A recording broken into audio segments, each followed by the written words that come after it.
front. It's got a Ford 8.8 out of a 2000 Mountaineer. I believe it's on a 3-inch lowering block. Still a stock suspension, uncut 8.8. The leaf spring's pretty much lined up. I mean, a little bit of pushing with your hands and everything went to where it was supposed to be. It will probably get cut later on down the road, but for now, it actually fits very well. Just use an adapter to adapt the stock S10 rear brake line to the Ford brake line. And got to set up power stop rears for the Mountaineer or Explorer, and the truck actually stops pretty dang good. Still running the stock fuel tank. May go to a fuel cell down the road depending on what is done to the truck, but we'll go from there. Had Precision Drive Line in Phoenix make me a drive shaft. He doesn't really give horsepower ratings, but should be good to about 600 is what he said. Only one way to find out, really. But it was definitely heavy, and I think we'll be okay. I got a 3-inch MagnaFlow with a turn down. I did put a V-band right here because, I don't know, we could change it up. We could stick it in the bed and put a turbo back there, or run a bunch of nitrous and dump it out the side. But for now, it works. It sounds good. It's quiet. Zero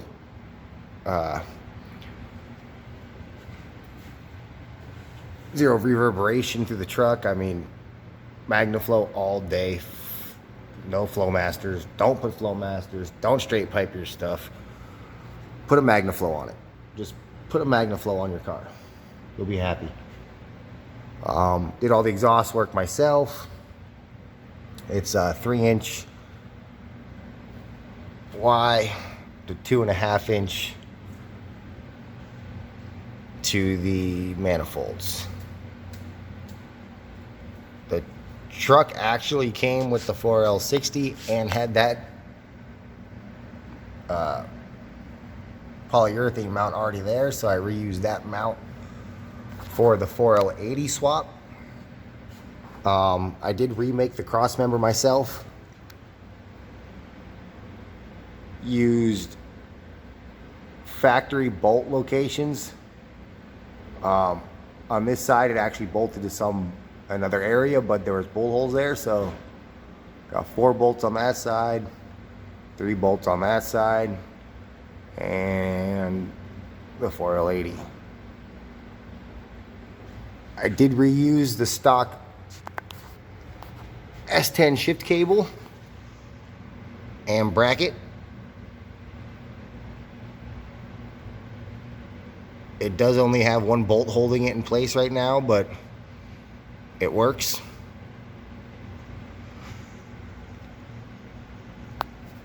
I did have to get the flywheel with the kind of built-in hub adapter spacer to go to the 4L80 with my Gen 3.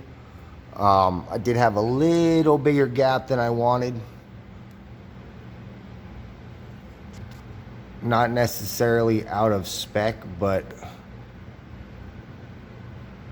as many 4L80s and 60s as I've pulled, it seemed a little bit too big. And it was right at the 3/16 mark. So right now we're about 1/8. So it looks a little better. Did the Fregola tranny cooler lines and adapters. Can't really see them because of the heat shields.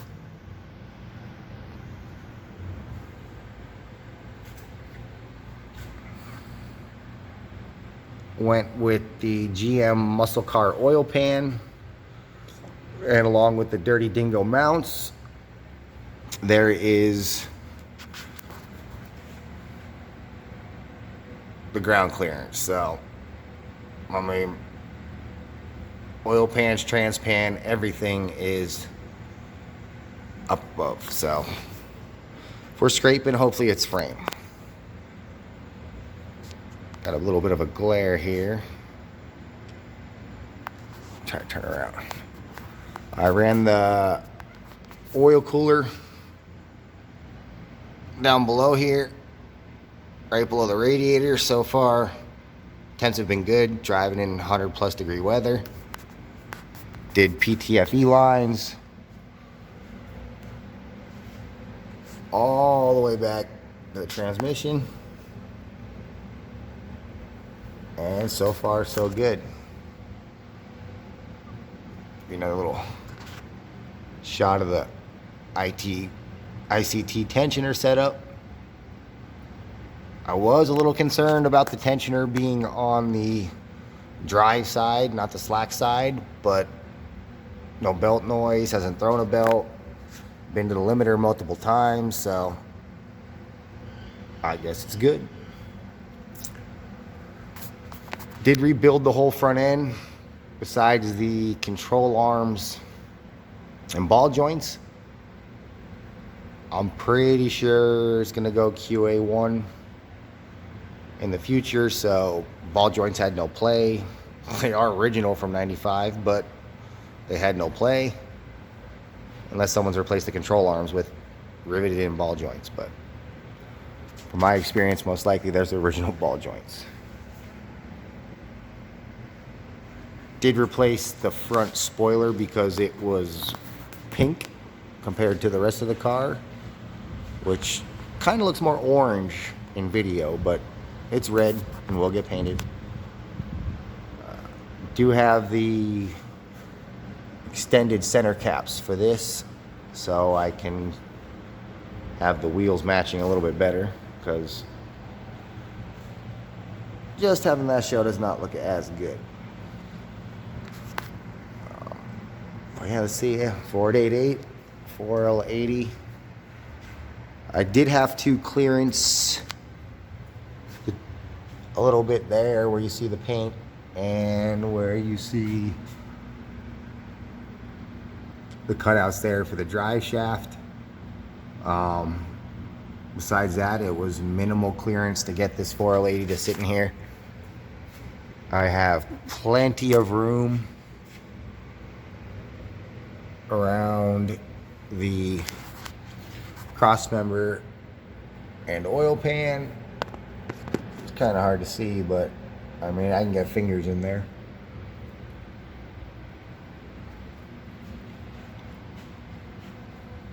And yeah, that's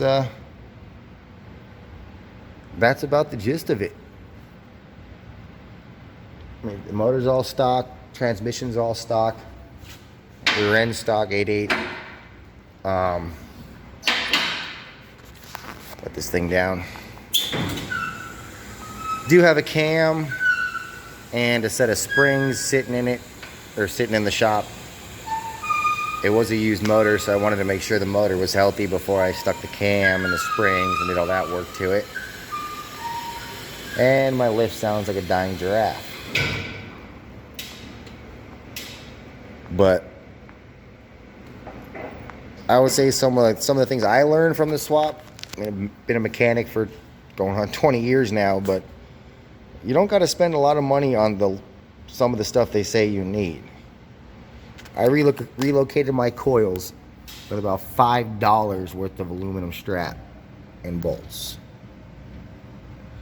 Everything fits well, nothing rubs.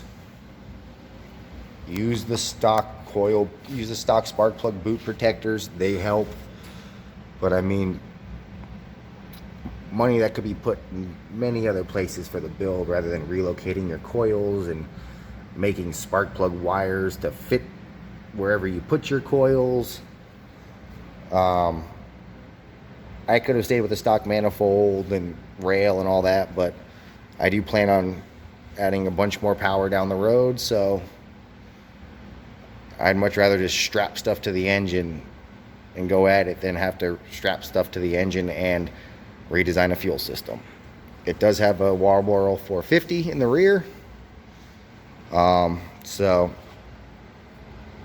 you should be able to handle a little bit more and go to E85. And if you're kind of wondering how well an uncut 8.8 fits in your S10, I mean, if the tire doesn't stick out, and I am on a 275/60/15, like, that's it. That's an uncut 8.8. Cut it if you want, cut it if you need, but that's what's keeping you from swapping it in there. Man, get one. The truck's already been to the track. It did okay. We're like mid-13s. Gonna have to go to a higher stall, lighter converter. It's still running the stock converter.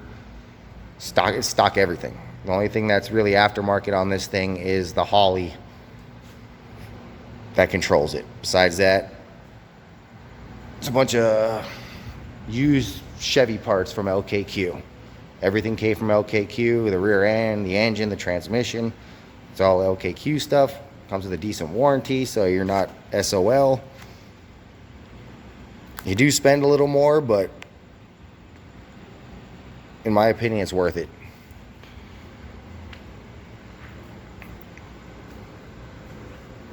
I guess we could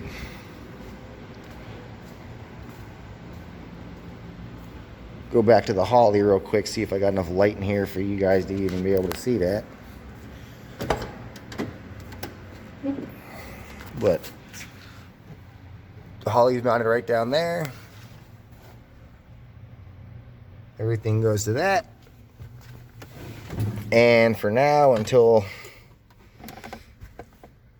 I get a screen for this thing,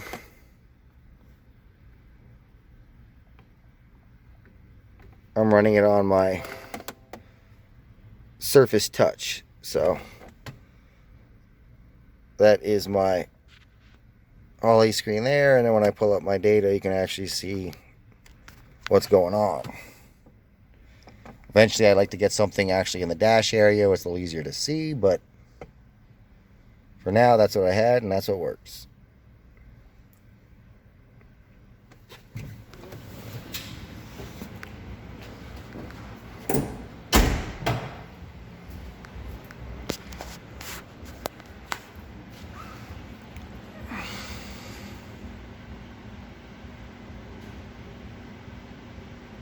But yeah, I think it just looks so much better than using the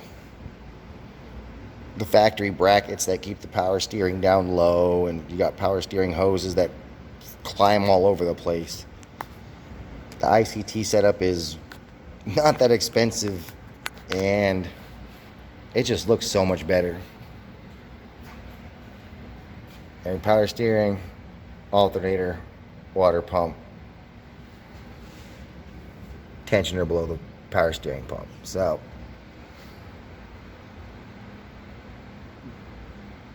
build one, have fun with it, do the junkyard parts.